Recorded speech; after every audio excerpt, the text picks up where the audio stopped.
Now to the one story that parents, students, families around the world are most worried about, including a lot from India. Several American universities have issued travel advisories for their international students, and the reason for that is they've urged them to return to the US before President-elect Donald Trump's inauguration in January next year, amidst concerns that there could be travel bans in place like the one that he had instituted last time around.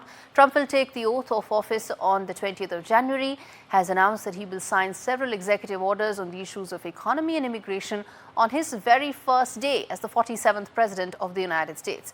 This has reignited concerns over disruptions caused during his first term in 2017 when nationals from 7 predominantly Muslim countries faced an immediate travel ban. Amid concerns over the disruption caused by travel bans during his first term as president, several top US universities are now issuing travel advisories for their international students as well as faculty that may be traveling outside the country around Trump's inauguration.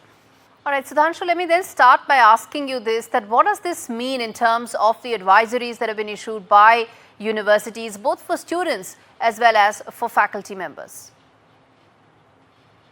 Right now, the travel advisories that have occurred, first of all, let's clarify a few things.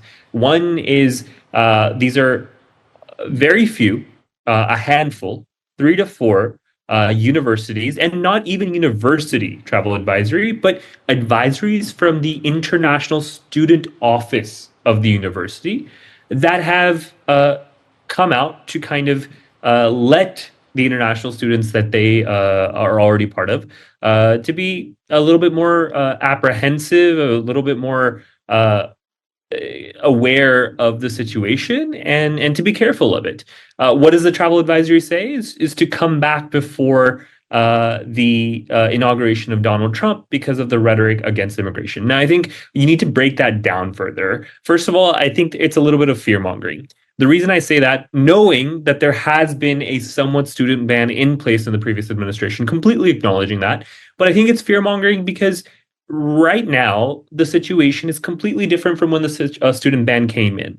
When the student ban that affected F1 specifically, F1 visa holders specifically, it was during COVID. And the nuances were a little different because during that time, students were taking online courses. They were either not in the country or outside of the country. And the Trump administration wanted to kind of, the hawks, the immigration hawks, as they say, wanted to kind of stop that from happening. And they were, prohibiting international students on F1 visas to come back or leave the country, etc. In this case, that isn't there. The situation of COVID or online classes isn't there. Under law, if you're legally coming into the United States with your F1 visa, then you're allowed to study there if you're on full-time courses. And you can't dilute that or divert that or not allow students who have come here from legal means to not be able to come here and stay and at any time or appropriate times that the university appeals to. So I think it's a little unfair. And I understand, like I'm saying that myself, but it's a little unfair for there to be such a panic or for universities to create a panic. I mean, think about it. Indian students that come to India during this time come for family reasons. Someone's having a wedding, someone's birthday, it's the new year, and you're having to literally last minute change up flights, coming back and shifting those flights and plans.